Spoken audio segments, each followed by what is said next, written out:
You're all set. Okay, thank you very much. It is Wednesday, the 5th of August at 5 o'clock, and I'd like to call the Zoning Board of Appeals to order. We do have a majority of members here. It does take 4 votes for any variance approval. And we have one agenda item tonight, 2 variance requests, one for a use variance and the second for an area variance. At this time, a couple of housekeeping items. If there is anyone from the public who joins and would like to speak, they have to speak only in favor or in opposition to those variance requests, and they have to limit their time to 5 minutes or less. We'll be looking just to have Jennifer monitor if there's anybody who would like to speak. And at this time, Jennifer, I'll have you read the petition request. Okay, I'll also note for the record, I see Mr. Smeal has joined us and we are missing Ms. Kamei today. Thank you. The petition of Boyce Lydell, 509 West 3rd Street, Jamestown, New York, 14701, for a use variance to allow outside retail in the existing parking lot and an area variance to eliminate on-site parking to place racks for outdoor sales for a garden center on parcel 387.39-3-29 at 509 West 3rd Street, Jamestown, New York, 14701. Section 300-0309, CR Community District. Outdoor retail sales is not permitted. The first district permitted is the CM district. Section 300-0506, required spaces. The number of required spaces is 10 based on 2,900 square feet of retail space. Proposed is 2. Notice is further given that persons in interest will be given an opportunity to be heard for or against the granting of the foregoing petition by the Zoning Board of Appeals by submitting their comments in writing via U.S. mail to the City Clerk's Office, 200 East 3rd Street, Jamestown, New York, 14701, or via email at www.clerk@jamestowny.gov. Those comments will be read into the record and transcribed. The meeting will be live streamed at www.jamestowny.gov/live. Thank you very much, Jennifer. At this time, we would ask the petitioner, Mr. Lydell, to spend a few minutes going over the reason for your request and going through the need for those 2 variances, the area variance and the use variance at 509 West 3rd.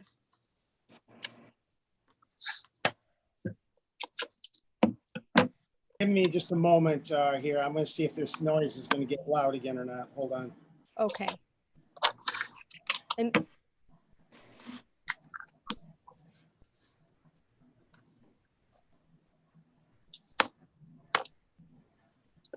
No, it didn't. Thank goodness. Ma'am, could I ask you to repeat that? I was so concerned with the noise. I guess it was just to explain. Well, wait a second. It's coming back. maybe you have somebody doing work there in your building? No, it's The DPW across the street. Oh, okay. Well, Mr. Lydell, usually at the I can't, ma'am, I can't even hear you now. It You have to hold on a second. is pretty intense here, Ellen. I'm in the building next door. Oh. Well, I guess if you have an opportunity, if there's enough quiet time, that you could explain a little bit about why you want to have the outdoor sales in this building or outside of the building, and give us a little bit of the reasons behind choosing this location for that particular retail operation.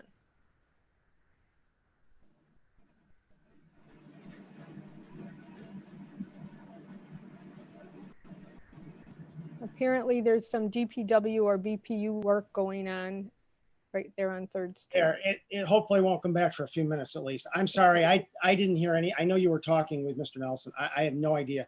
If we can start over again, I Sure. apologize, but there's nothing I can do about it.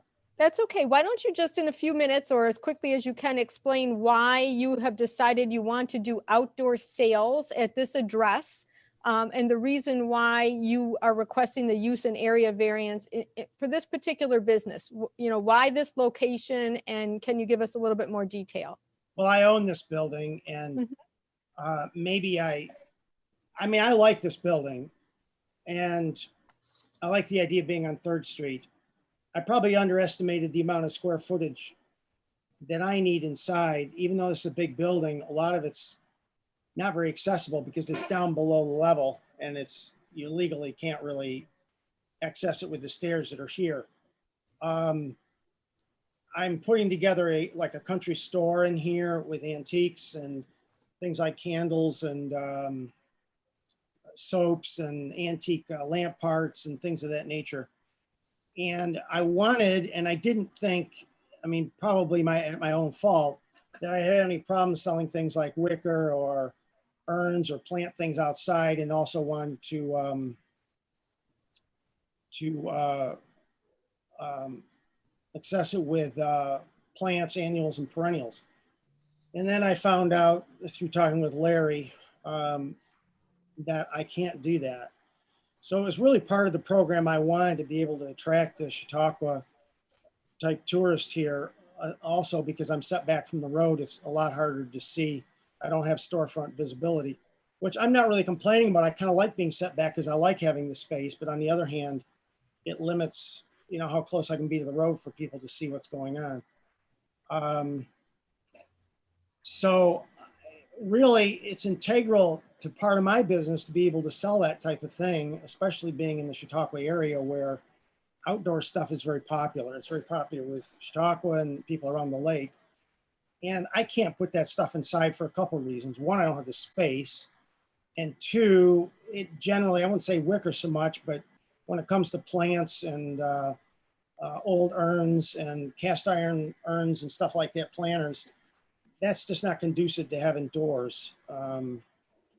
So for me, it's a real necessity that I'm able to do that for that type of material. Now, I'm not interested in having just anything to rust out front. That's not my interest. I really want to focus it on being garden oriented, whether it be wicker or maybe some cast iron, antique cast iron furniture of that nature. I don't want to stray from that. So I'm not looking to put, you know, garden equipment or antique tractors or anything of that nature. It's really going to rotate around the garden thing, which for me, and I, excuse my ignorance, I guess I just didn't think, I didn't realize you couldn't do something like that here. But for me, I would think something like that would be a huge attraction for the walking population on 3rd Street. I have talked to all my neighbors here.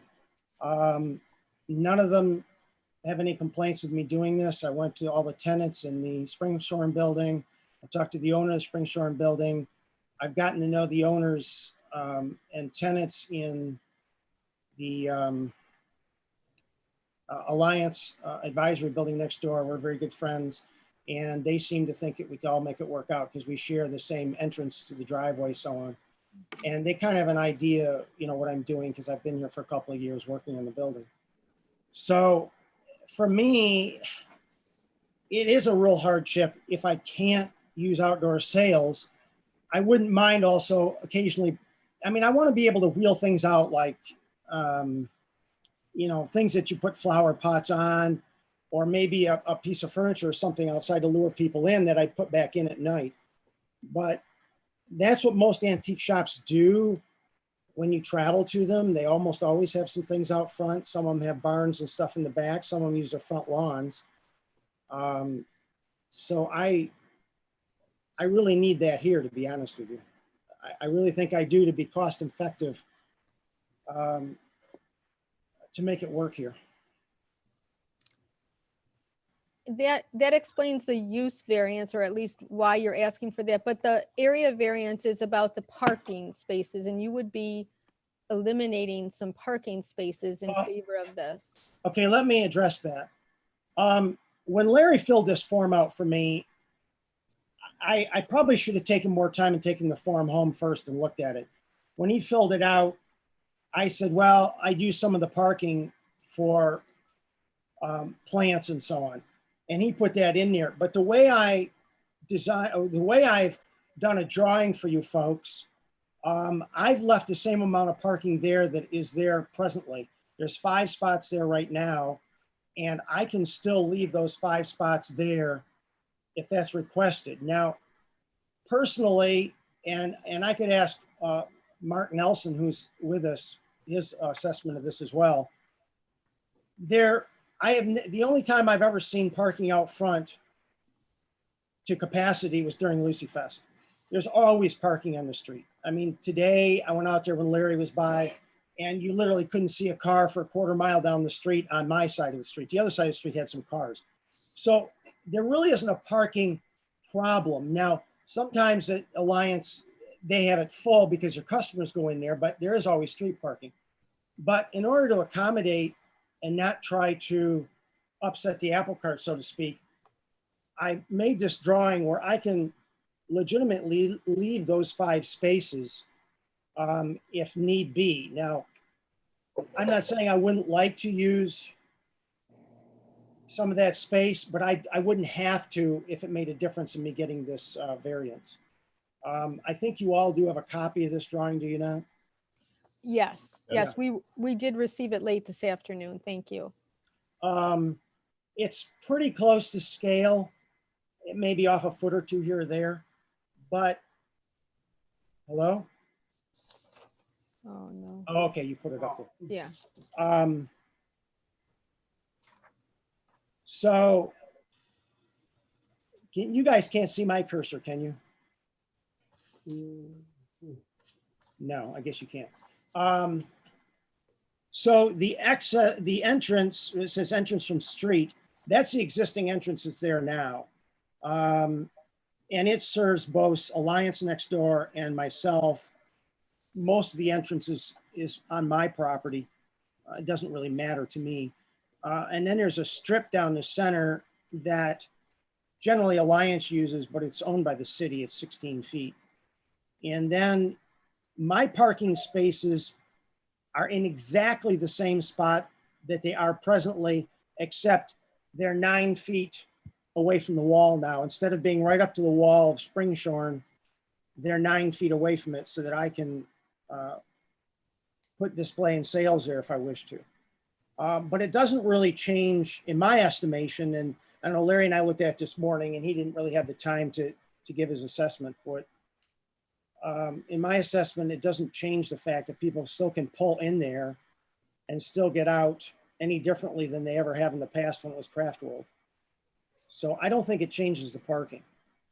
But again, you know, if it weren't for the fact there's meters out front, I wish people would park out on the street, but you know, everybody wants to park as close as they can get. That's the way, that's the human nature of it, I guess. Mhm. So what I hear you saying is that you wouldn't require the area variance because you wouldn't be requesting a change in the number of parking spaces for your business. If it's gonna make a difference in me getting this permission, then I would leave it set as I've got in the drawing. If I were allowed to use some of that space, I would indeed do it. I think that can be proven down the road as far as how many people I really get in here. I don't anticipate having 5 customers at a time, maybe in the dead of summer. That'd be wishful thinking. I just don't think this type of business is going to get that. I'd like to get that, but I don't think it's really going to happen. But as I say, there is still plenty of parking on the street. Just for clarification, Larry, on our agenda, it says that 10 spaces are required. Are you counting all the ones that Alliance uses too as being the number required? Well, that number came up based on the information Mr. Lydell gave me as far as square footage. Okay, I mean, that could vary. I mean, the number of spots are what was there, and you physically can't add more to it. Mhm. So, I mean, if the number were maintained, then I would think that, you know, I mean, we would just have to concede and just say, you know, just because he's changing the use doesn't mean he has to add twice as much parking. But I just wanted that number on there just so you could have a gauge on what it is. I mean, depending on retail, because that's what it'd have to be, antique retail versus going in the Dollar General, the number of people is extremely different. And unfortunately, I have to base it on what the code tells me. okay. At this time, Mr. Lydell, we allow the board members to ask questions of you. So we have all of our board members. I just want the record to show that Ms. Kamei is here as well. And all our board members are here and they have an opportunity to ask questions of the petitioner. So, Oh, may I also add that I did submit a few pictures the way it presently looked because Larry wanted the shingles fixed up there and painted, which I fortunately was able to complete. It's been a hard time getting a contractor. I mean, it's been a nightmare, but I finally got that done. So I did submit pictures the way it looks now, which is a lot different from the way it looked a month ago. So I just wanted to make sure that you're aware that those pictures were submitted. And I guess everybody got them, emailed them to them anyhow. can I just ask one point of clarification before I open up to the floor? Have you owned this building for a long time? Couple of years, close to 3 years now. I've been Okay. slowly moving into it and cleaning it out. It's pretty nasty inside. Okay. Are there members of the board who wish to have questions at this point? I have some questions, Steve Sorg. Go ahead, And, Mr. Sorg. And Mr. Lydell, I want to thank you for the opportunity to visit with you the other day. I greatly appreciated that. Just for the record, hours of operation, when do you plan on opening and closing during the day? Most antique businesses are open like a 10 to 5-ish. I have a tendency to work late at night. But I think once I get this open, I got to try to stick to something around 10 rather than noon, which is what I prefer. So it's going to be kind of a regular business hours. There might be a time down the road where I'd have something upstairs like karate or something, which I really can't use for retail like this because it's so hot up there. And even with karate, I don't know what I'd do. But then, of course, that'd be a nighttime thing, which would be a completely different thing because there's hardly anybody parking out front then. But as it stands for this is going to be pretty much, I may not have a Monday, Tuesday type of thing, which actually might be good for the other businesses because that's their high time. I know you can ask Mark, but I think usually a Monday is one of his busier days. Well, I'll be busy probably on the weekend. I'm going to get that noise again, so I'm going to get shut off probably. So basically your hours are up. Yeah, I have to wait on. Okay. I'm sorry. Yeah. It is deafening.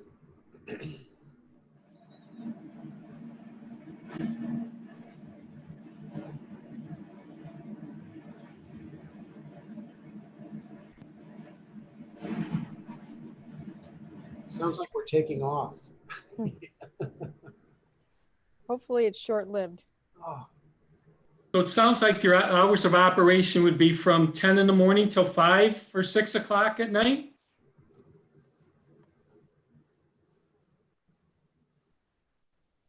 I'm not sure. Okay, Okay, Mr. sounds Lydell, is There, it better? Yeah, it's gone now. I literally can't hear anything. I plug my ears because I'm afraid it's gonna hurt my ears. So I'm back. So you wanted hours. I'm sorry, Steve. Yeah, but 10 o'clock in the morning, approximately till 6 o'clock, Monday through Friday? 10 to 5 or 10 to around 5 or 6. Yeah. And how many employees would you have? Just yourself or would you have other employees? My intention is just myself, unless I do something on some kind of a percentage basis like eBay or something, but that wouldn't have anything to do with the general sales or anything out front. But I thought about having someone that might, like for instance, if I got somebody who wanted to put a few things in and they'd say, well, I work 5 hours a week, I'd let them sell something. But right now it's strictly one person. Would this be a seasonal business, Mr. Lydell, or would you be open 12 months during the year for the antique part of the business, the indoor part of the business? I think the indoor is going to be pretty dead in the winter. It generally always is for antique businesses, unless you're like an antique mall. I'd like to be able to do something up until Christmas. And maybe since I'm not selling annuals and perennials, maybe I could sell wreaths or things of that nature that are holiday oriented. Okay. But I don't see, I'm not going to say I'm not going to be open, but January, February, and March just are not going to be, I'm going to try to do more online and eBay type of things. And Would you have to cover these plants during inclement weather, even during the summertime? Would you be covering any of your items to protect them with tarps or anything, like that? Because I'm trying to get an image that doesn't show that this is going to be like a garage sale, a household No, I get it. sale type of a setting in our entrance to the downtown central business district. Frankly, I think covering it would be uglier than leaving it the way it is. I don't want anything covered. If you're talking about, let's say I have some cast iron urns or something like that, they're going to stay the way they are. Plants, unless they're a hardy plant, which I don't intend to have a lot of big planted plants. I don't have the room for it. I might have a few for decoration and to sell, but I think I'm going to mainly focus on annuals and perennials, which pretty much die out by the middle of summer. You know, you're sold and then you get rid of what's left. You don't have the stuff kicking around. That would either go to the basement or the shed or something. But I don't anticipate there's anything I would need to cover unless it might be the base of any larger plants so the roots don't freeze. But that's usually you put hay around them or something of that nature. Okay. And when you bought the building three years ago, did you investigate the zoning and what your permitted uses could be, and the fact that it's pretty specific that a business has to be within the confines of the building? If you go up and down the street as you look this morning for traffic, you don't see in this district any outdoor sales activity. No, you don't. There are a few people that have tables out now to serve customers. I noticed that the other Right. day because of the COVID.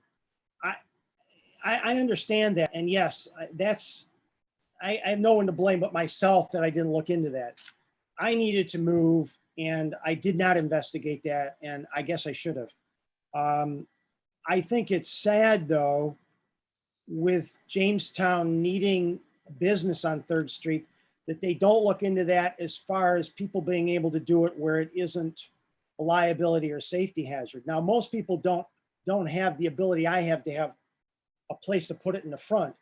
But even sidewalk sales, I know a lot of the cities that you go to that have that, I think are much more pleasant as a walkable type of thing where you have outdoor sales.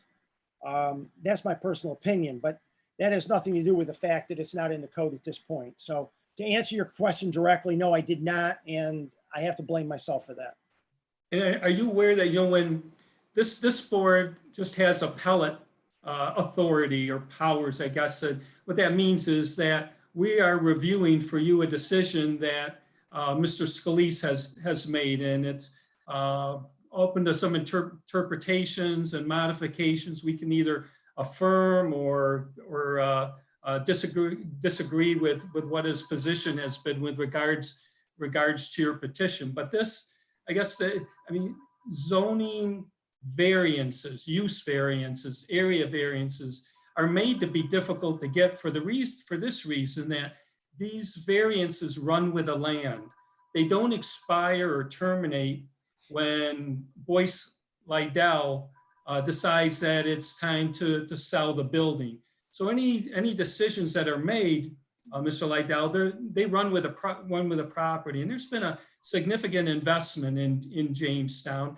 And it's too bad that we are involved with this pandemic, because I really feel excited, and things were really on the upswing, and hoping that they'll continue with that. But our board is an appellate board. We're not a legislative board. We can't change the zoning. We can't change zoning districts. And it's pretty clear in the zoning that the businesses in your district have to do their business inside. So you could be the perfect candidate for an outside business, but if we granted a use variance, which runs with a property, then it could be into perpetuity that use variance, would be used, and it could be used for somebody that would not have the same vision as you have. Maybe you're already aware of that. I don't mean to, and I'm not lecturing. I'm just kind of telling you what I'm kind of aware of that, but I do have a question to ask you or other members of the board in regard to that. When a variance like this is given, I'd like an understanding of whether or not it can be taken away or not. My innate reaction would be that if I do something in violation, or somebody in the future, I sold the building, it was in violation, that you could cancel it based on a violation of what was given initially if it was approved. Am I right or wrong about that? I think Larry, we're I'll let gonna you let, answer. we're gonna let Mr. Haskin answer that if he could. Is- Since, If it were possible, may I make a comment or should I wait till another time? can you wait until the public comments time, please? I can Thank do you. that. Thank you. I can do that. All right, I believe once a variance is granted, that variance runs to the next owner up until the point where that use is no longer being utilized, at which point it would then fade out. Yes, So- so if somebody came in, Mr. Lydell, and said, I'm going to have an outside business selling motor parts in the front yard here, we wouldn't be able to say, no, you can't, because we had given a variance for outdoor businesses. And as long as it continued after you sold it and that person took in a new business, it would continue. So that's when he said it goes with the property. That would be the concern that we would have. Okay, Somebody. I have two questions. First, I'm assuming that Mr. Haskin is an attorney for the village or for the town? He is. Oh, okay, because nobody introduced it. Okay, that was the first question. Second question is, I guess I missed, Mr. Askin, can you say that again? Because I interpret it differently than what she just said. I thought you just said that it fades out if I sell the property and someone else has it. It only fades out, would only fade out if the person you sold the property to no longer utilize the property for outdoor sales. So if they became a solely internal sort of Okay. Business, I misunderstood then. then the variance would end. But if Oh. they went and still did outside sales, the variance would carry over to that owner. Okay, would that outside sales then be able to carry it to things other than what I initially applied for then? They're A granting condition- a variance purely for outside sales. The specific type of outside sales really isn't, I guess, the point of the variance. It's more just outside sales generally. So if it was even a different kind of outside sales, it would still carry over so long as they were still utilizing the property for outside sales.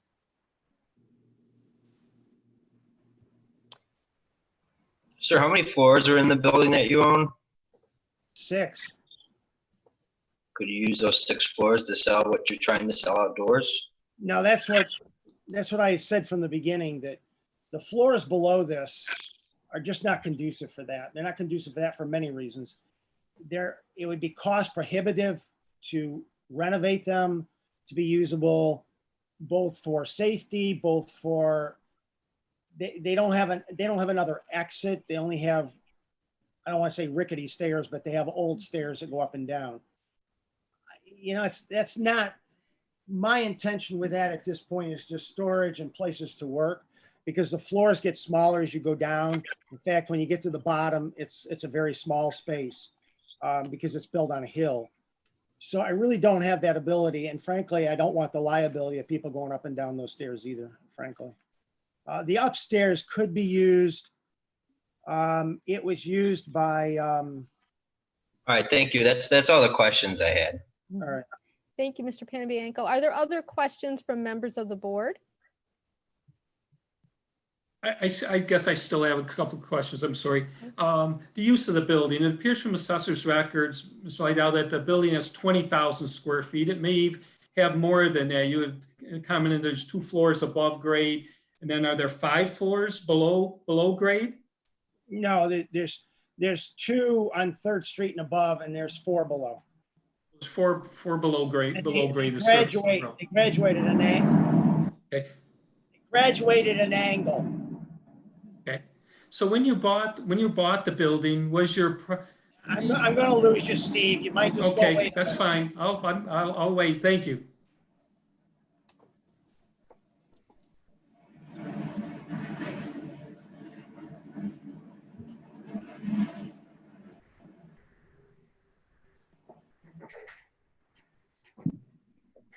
Yeah, that was a short one. Okay. Okay, just go gonna ahead. ask, what are your development plans for that 20,000 square foot building? It indicates on the application that there's 1,600 square feet that's going to be used for antique sales. So it's about 10% of the building. What are you going to do with the other 80% of it? Or what are you doing? Well- You mentioned that are you living in the building? I think you commented that you were living there. No, well, I live with my girlfriend some of the time. I stay here some of the time because I've already had one burglary here, and I see. I'm real concerned with that. But I don't make my permanent residence at this point. There's a lot of space. The biggest space is probably upstairs and the floor right below the one here. The upstairs probably could be a very usable space, but right now when I moved, it's packed full of a lot of the stuff I moved from Lakewood in. So if you were granting tenants space in that building or other space, would those tenants also have the opportunity to use part of that parking lot for showcasing their what they want to sell? I'm not saying that someone in the future couldn't allow that, but I would not allow that. No, that's strictly for my use. It's an awful large building with an undersized lot. That's what would be my concern with allowing outdoor sales in that building. And with an undersized parking area with 20,000 square feet in it, I would imagine that if you started to get some activity in that building, that you need all of that parking and then some, spilling over into the street. Well, that was a short one. The floors under me really, unless I sunk a tremendous amount of money in them, I guess I could rent to somebody that wanted to do a business that didn't have customers coming in. But they're not going to have a business for customers come in because one, they'd have to walk through my store, which I wouldn't want. And two, it's just not conducive for that downstairs. It's just not. The upstairs, I'm not going to say couldn't be. As I said, if I do something with it, I used to teach karate, and I've thought about opening up another karate school, but I'm not getting any younger. But I could do that up there. And of course, that'd be a nighttime activity. And the parking is a completely different type of thing at that point. I understand your concern. You're trying to look to the future and what I could get out of this by, if you grant me something now, what could I make into it? I get that. And I'm not saying that none of that could be done, but it would take somebody with awful deep pockets to be able to make this into, say, what Springshorn has done. And I think that's one of the reasons this building didn't sell, is because people like Springshorn and others looked at it and said, you know what? This is a difficult building for the amount of space that's in it to make it worthwhile for the amount of money they'd have to put into it. And I think even Mr. George Pennebianco felt the same way. I mean, that's one of the reasons he sold it. Now, I love the building for its uniqueness. Maybe that's a flaw in my character, but I like it for that. But I don't see where anybody's going to break this down into a whole lot of tenants very easily. It just doesn't have the frontage on the street to do it. It doesn't have the easy access either from stairs or any other way of getting to it without a complete overhaul. I mean, that's just my assessment on it. You can take it as you wish. I guess just in closing, I guess I just need to have my comfort level raised that in 6 months in driving by this, it's not going to look like a garage sale with tarps and old equipment. And I know we've got a shed and we've got things that are on the property that are non-compliant right now. Are you making any effort of becoming compliant with? Well, Larry went over some things with me. The one thing I told him I would do is there's 2 rows of clapboards missing on the shed out there, which I'm going to put on. I just haven't had time. That hasn't been there that long. And I've been too busy working on the inside and painting the outside and painting the racks and everything else I had out there to get that done. And I don't mind doing that. I want to do it anyhow, whether somebody asks me to or not, because I want it to look better. I think, and I know you don't want anybody else to talk until the end, but I think I'd like Mark to answer that in the end, as how he's felt, because I've worked with them over the last 3 years about snow plowing and what I'm putting out there and vehicles and everything else. And I think they've entrusted me with a certain amount of confidence that what I'm going to do there is something that is not going to harm their business. And indeed, I can say to you that I will do nothing to harm their business because we have a real good relationship out front and I want to keep it that way. That's all I can say in regard to that. I can't sit here and say, you know, something might not irritate somebody. It might, but it's not going to be my intention to do it. Even when I think it was either you or the gentleman that came with you said you didn't like the stuff in the other shed there, I took it out because I thought, you know, if they don't like the looks, I'll take it out of there because eventually it's just going to be plants in there anyhow. So I took that stuff out. I don't want to offend anybody. The last thing I need is people breathing down my back. It's just not me. I don't like confrontation and I don't want that. But I mean, all I can do is tell you that's what I'm going to do. I guess the proof is in the pudding. Okay, great. Thank you very much you. for answering those Thank you, questions. I Mr. appreciate it. Sorg. Any other questions from members of the board? Yes, Mr. Smeal? Yes, I just want to clarify that the petitioner is seeking, is he in fact seeking both the use and area variance? Or based on our conversation about the parking spaces, is that no longer being sought? I think he said he wouldn't be requesting the area variance if he could have it as he drew it for us this afternoon and keep the 5 spaces. Unless, Larry, you're saying he still has to have 10 for that retail business space. No, it's, I mean, until today, I hadn't seen that plan either. And when I put the application together, I went under the assumption that we were losing the parking places because I had no idea how much room we had in the parking lot. I mean, if the board doesn't feel he needs it, but you know, part of our concern is we need as many spaces as we can. That's just what the code says. And also we've got to be careful of vehicle safety and pedestrian safety because, you know, is the parking lot going to work? I mean, when that was put together, I had no idea. And, you know, we just found out, you know, a couple hours ago, you know, what his vision was for it. So, I mean, if the board saw fit to not see the need for that and grant the use variance, I mean, I wouldn't be opposed to, you know, since he did submit information that we didn't have at the application time of having that become null and void. Could I make a comment on that? While I don't mind leaving it this way with the 5 spaces, it would be nice if I could take, if you look on that diagram, if you could put it up again for a second. Can you put that diagram up? We're trying to. Okay, the one that's marked number 5, it would be ideal if I'm not using that space out there, if those parking spaces remain unused most of the time, which I think they're going to be unused, it would be nice if the space that's number 5, I could use sometimes to put stuff in there. It's the closest to the building. It's the easiest access for me to take, say, wicker and stuff outside that I store inside at nighttime or in the wintertime to use in that space. Again, I'm not going to ruffle any feathers if that makes a difference on me getting the variance, but I'm just saying that number 5 would be handy to use for that, to be able to put stuff out front if I find that people just aren't parking out there and there isn't need for 5 spaces. So I'll leave that open to your own discussion and whether or not that could be part of the plan. So I think then, Mr. Smeal, we would be looking at an area variance to eliminate some of the parking places potentially, if we're looking at least the elimination of one, what he's calling space number 5 on this drawing.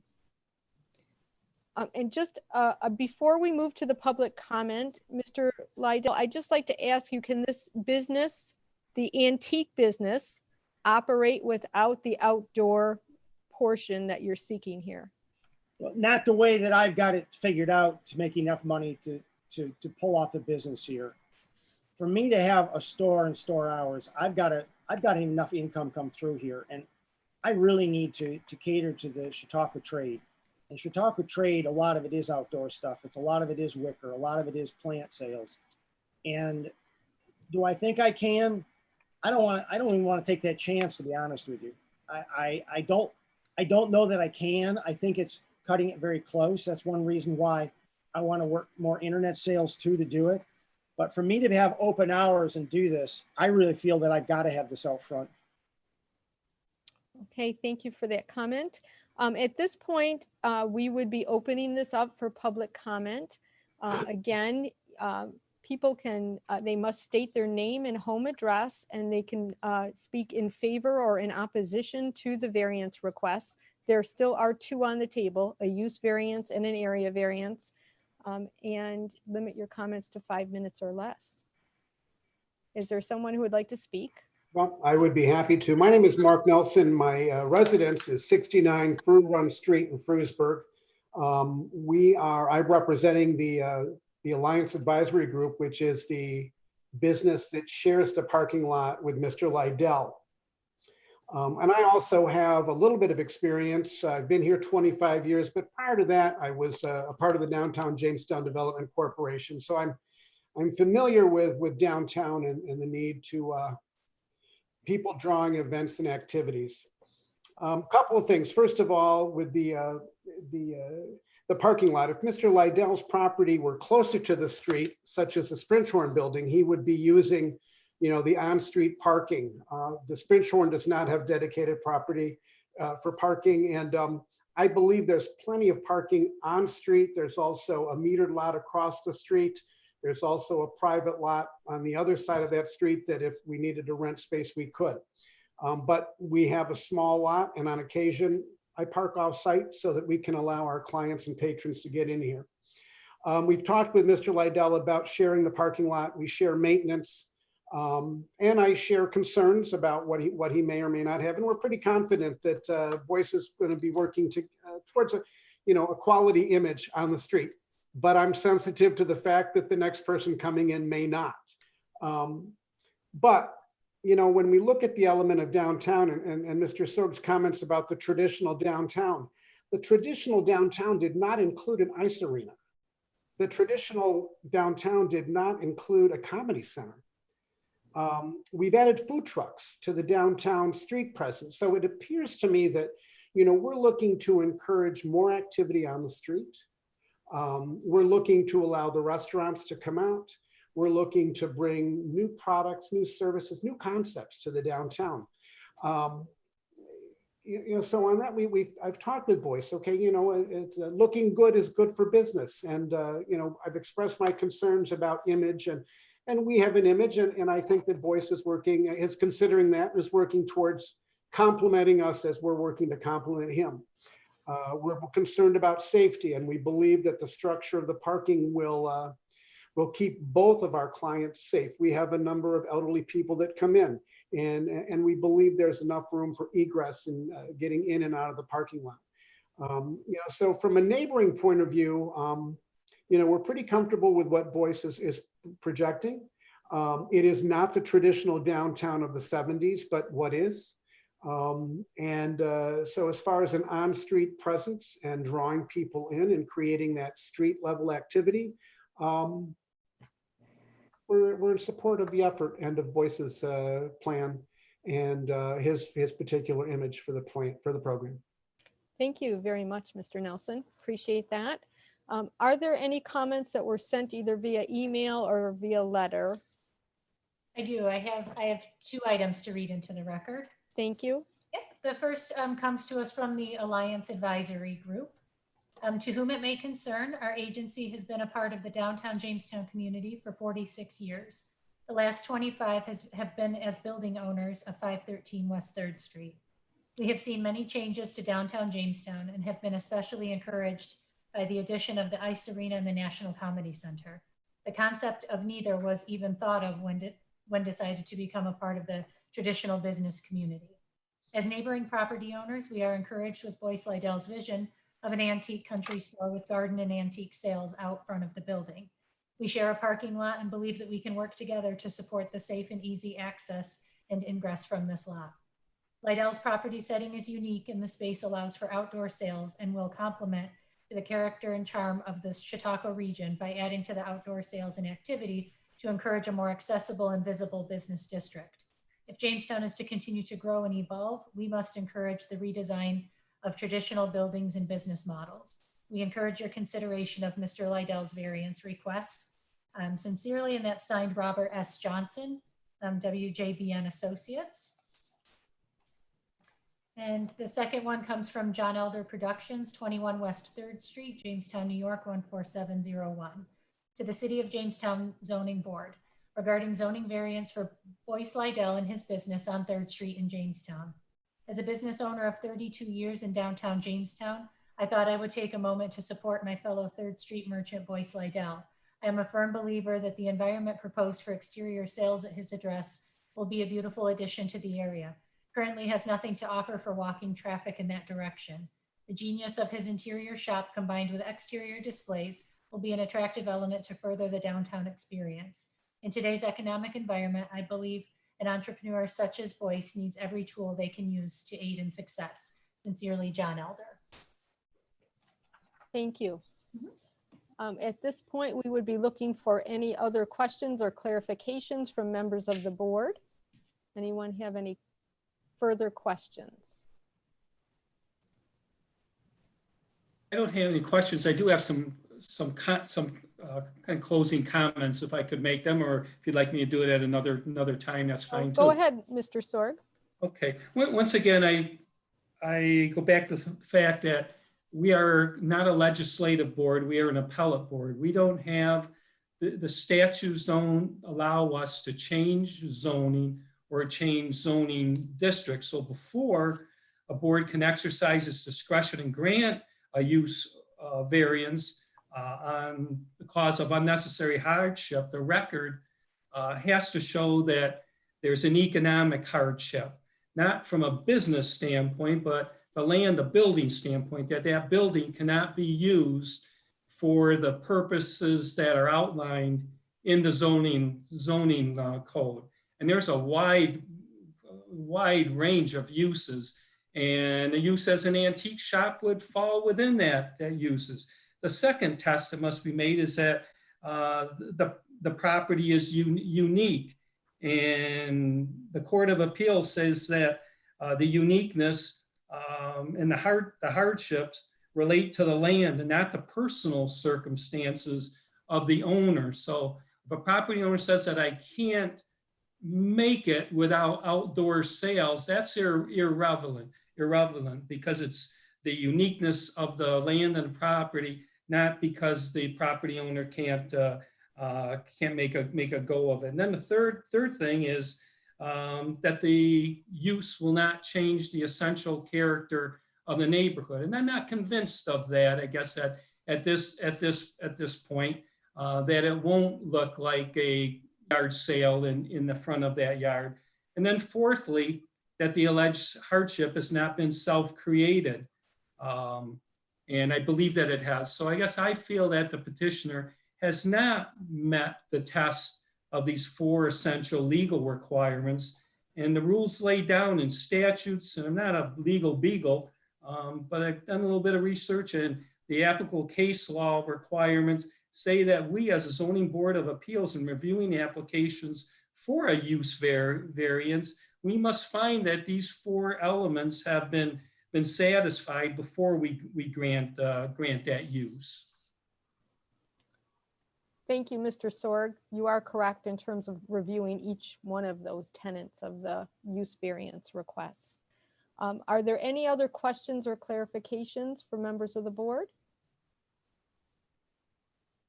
I just had one clarification. I think earlier, Mr. Lydell, you said you would be leaving some of this out during the summer season, some of the goods that you have. You wouldn't be taking them in at night. Am I correct? If I put wicker out there, I don't know that I want to leave it out unless I have it chained down. I don't want somebody taking it away. Okay.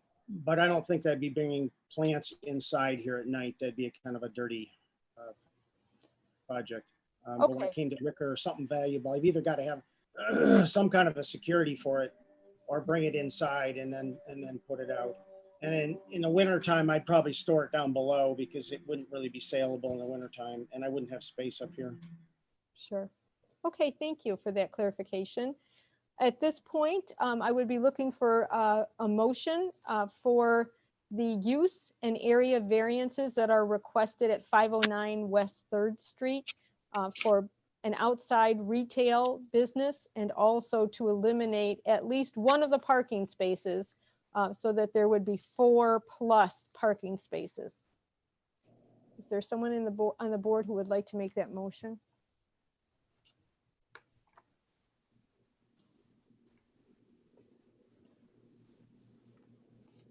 We need a motion so we can vote it up or down. Sure, I'll make the motion. Thank you very much, Mr. Panabianco. Is there a second? I'll second it. Thank you very much. At this point, again, we would be voting on both the use variance for outside retail and an area variance to eliminate at least one of the parking spaces at 509 West 3rd Street in Jamestown. Any questions, comments, concerns before we vote? Okay, clerk, would you please call the roll? Mr. Sorg, No. Mrs. Jones, Yes. Mr. Panabianco, Yes. Ms. Could you- Kennedy, Yes. Mr. Kenyon, No. Mr. Smeal, Yes.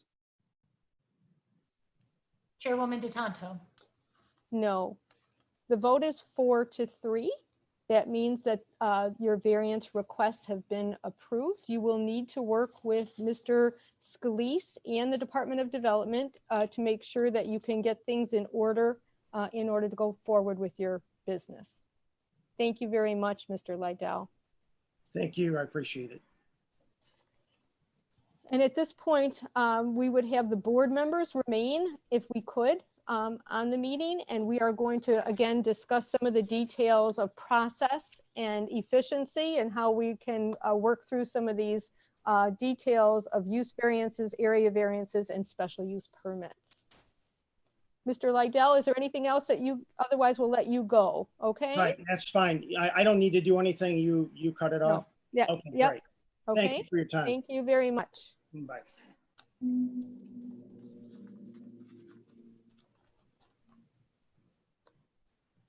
Apparently he didn't leave the meeting, but I'm going to turn it over to Mayor Sundquist at this point. Mayor Sundquist and Mr. Haskin, if you would like to discuss again some of the revisions to our process that might be helpful.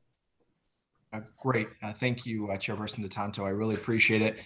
Thank you to all of the zoning board members for doing what you're doing. This isn't a very easy task, and many times we have to make a very hard decision. And I appreciate each and every one of you doing that. I wanted to just touch base with you with some things that my staff and I have been discussing in order to make your process a bit easier as we go forward. We've noticed that we want to ensure that the zoning board receives similar treatment to the planning board in terms of recommendations from our staff and ensuring that each application you receive has been properly vetted and the questions that you are all asking have been detailed by each of those applicants. So as part of that process, my staff, including Mr. Haskin, who is our corporation, one of our corporation counsel, and Mr. Scalise, who is our building code enforcement, went out and we took a look at what other municipalities are doing in terms of their application to their zoning boards. And we realized that our one-page application really doesn't allow individuals to provide the depth of information that you all may need. So as part of that, through the work with Mr. Haskin and Mr. Scalise, we have created a draft of new applications that we would like to circulate to this board to seek any feedback that you may have on those draft applications and to ensure that the applications that you receive are complete and they're answering the questions that you all need. And so I'd love to take just a minute just to share my screen and show you what Mr. Haskins and Mr. Scalise have put together. And then we'll have Clerk Williams send those to you all digitally. And we'd welcome any comments before we officially put those forms together. I think it's important that we get your feedback since you are the ones that are constantly looking at them. So with your permission, I'd love to just share my screen and show you those. Be great. Fantastic. So with the area, for example, just to show you one of them, the area variance application, we've simplified all of the instructions as well as information on the fees for all of the folks, as well as at the top, you'll see a box just talking about exactly what each application would be for. Some applications do require a seeker process, so we have provided a link to that, and we will review all applications for those. But I am going to just move forward a little bit quickly, and we will again send these to you just to show you some of the changes that we've made. We've now asked that in the application that those applicants actually respond to the questions that you all are typically asking during the meeting. For example, on this variance application, tell us what is the character of the neighborhood. Tell us, are there other alternatives that you have looked for? Is the variance substantial in nature? Are there physical or environmental conditions we need to be on the lookout for? Is this a self-created hardship? And benefit to the applicant. So we've done this both for the area variance application as well as a similar method. And I'll switch over to the use variance application, pretty similar. Similar questions, but a slightly different for a use. As you all know, we're asking for the description of the hardship, the circumstances, again, the character of the neighborhood, and whether it's self-created. We also have a special use permit as well. So our intention is to send those all off to you so that you guys can take a look at them, provide any feedback. We wanted to make the application a bit more comprehensive, and we've modeled it after what other cities are starting to do. In addition, we've added required disclosure forms to the application. Many times we are not asking the applicants whether they have certain disclosures or whether they have certain affiliations. And so we've added those as part of the process. So with that, are there any questions that I can answer? I just wanted to take a couple minutes and let you know that we are looking to make the process a bit more inclusive and also to seek your feedback so that we can make sure that all applicants are coming to you guys fully prepared, fully vetted, and it can reduce the time you guys need to go through this process. Questions from members of the board? I guess, Mr. Sunkos, my concern, obviously, and it's well documented in my questions that I asked. I guess I'm concerned that we're not following the law, and we're making variances that we maybe shouldn't be. Here last month or month before, we granted a use variance in a neighborhood that was zoned R2. And the property was being used as a two-family. So it was a two-family home in a two-family neighborhood, zoned two units, and we changed the zoning to a cafe. And I just don't think an Article 78 proceedings would stand up to the decisions that we've been making. I don't know if I'm uneducated on this, and I'm looking forward to some of the education that's coming up this fall, and I'll certainly be at the forefront in taking that, but I guess if the legal team there can tell me where I'm wrong, I sure would like to know that. Well, unfortunately, I can't speak to kind of the legality of that. I mean, the board has made decisions on those matters. Anyone can bring a variance to the board. I think one of the things we want to make sure is that those individuals that are completing the application understand the metrics that you will all be using and can respond to them. And it's my hope, if they're going through that and they realize they actually don't have the 5, 6, 7 things that they need, that they may want to reconsider submitting those variance requests. But unfortunately, we have to allow anyone who submits a variance request and pays the fee to come before this board, and you all can make a decision. We obviously are not going to be filing any type of Article 78s against ourselves. Those individuals. I'm saying if a neighbor, one of the things that a neighborhood is, if there's consistent, it's a greater value in many different aspects. If the neighborhood has consistency and he adheres to the zoning. Being not a legislative, I would think that Mr. Lydell or others would maybe want to get involved with the city council and change the zoning. It's, in my opinion, it's not my function to make a zoning change or a district change. And I would be concerned if a neighbor on Newland Avenue didn't like the cafe and took our minutes to an attorney who knew a little bit something about municipal law. I don't think that our decisions would hold up. And I don't mean to not be a team player, but very difficult to be a team player if what I'm reading and what we're doing are contrary to one another. I think that new application kind of opened up some things that you were alluding to on Lydell's application. And I think going forward, if they can answer them a little bit better than what they've said, I think it gives us more of an out to say no. What I would say, particularly because we're on the record, by the way, is that personally I voted in favor of the variance last week or last month, and I thought that it met the criteria. So you and I think, disagree, Stephen. I think you and the majority of the board disagreed. I think we can have disagreements about that, but I don't think that anyone on the board simply disregarded the law. I think that we simply looked at the law. I'm talking. We looked at the law. We looked at the facts. We have a difference of opinion. And in that, I do have a difference of opinion. That variance request did go. That's fine. That's why there's 7 of us, because we can all vote differently. But that doesn't mean that the board's not doing its job. But I think, Mr. Panabianco, we just want to make sure that we are not going to get Article 78. I think that's what Mr. Sorg was saying. There is a possibility that someone could come back and try again an Article 78 for a variance request that we passed.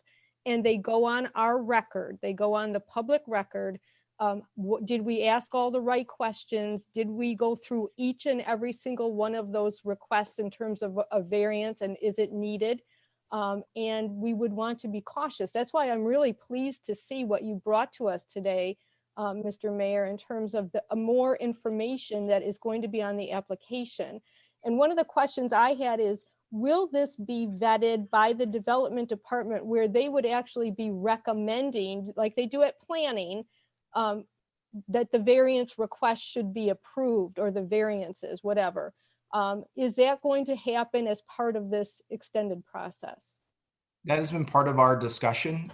For us, the first step was ensuring that we have an application that is more comprehensive, that answers the questions that you were all asking. And Mr. Sorg, as you know, that'll become part of any additional applications. If someone were to bring an Article 78, those questions will have already been answered. And if they present something different that was already sworn to on the application, we now require that the application be sworn to.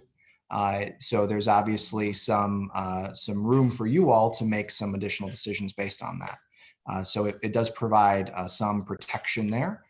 But also our intention with those questions is to allow our staff to be able to properly evaluate it, and to ensure we tell them, well, if you can't answer the hardship question, you can't answer the character question, you can't answer X, Y, or Z, is a variance the right choice for you? We obviously cannot prevent them from bringing it in front of the zoning board, but our intention is to ensure that they're able to come in, they're able to meet with our staff, and that we're able to vet those applications going forward. I appreciate it very much, and I'm sure the other board members do as well. It will help us be a better board, and I think the training that all of us will get every year, you get 4 hours at least of training, is also very helpful as we listen to what other municipalities are doing and going through in terms of variance requests and changes in their zoning laws.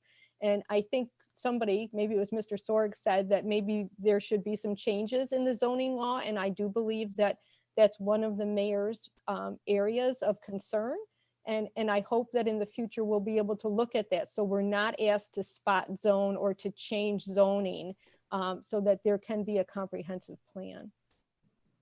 That'd be correct, Chairperson DeTanto. That has been one of my priorities, that in the either this year or next year, be able to look at a comprehensive rezoning of the city. That obviously is very costly, requires the use of consultants, but it is something that we are looking at and trying to fund going into next year and the next couple of years.